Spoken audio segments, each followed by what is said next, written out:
महिना येत आहे, तसंच मुलांचे आता बोरनाहन आणि बड्डेची तयारी आपण कितीही साधा सिंपल केला तरी आई वडिलांची थोडी हौस असतेच ना. आणि तसंही मुलांच्या मॅटरमध्ये मी खूप जास्त हौशी आहे. त्यांचं सगळं काही खूप छान सिंपल पद्धतीने केलं तरी खूप छान व्हावं असं माझी मनापासूनची इच्छा असते.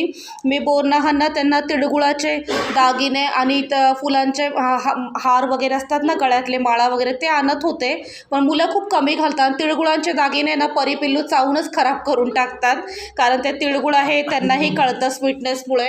आणि मग त्यानंतर काय झालं, मग मी म्हटलं ह्यावेळेस जरा यंदा वेगळं करूया की हे त्यांना आठवणीत पण राहील, लॉंग टाईम पण चालेल आणि त्यांना फोटोशूटलाही पुढे यूज करता येईल असं.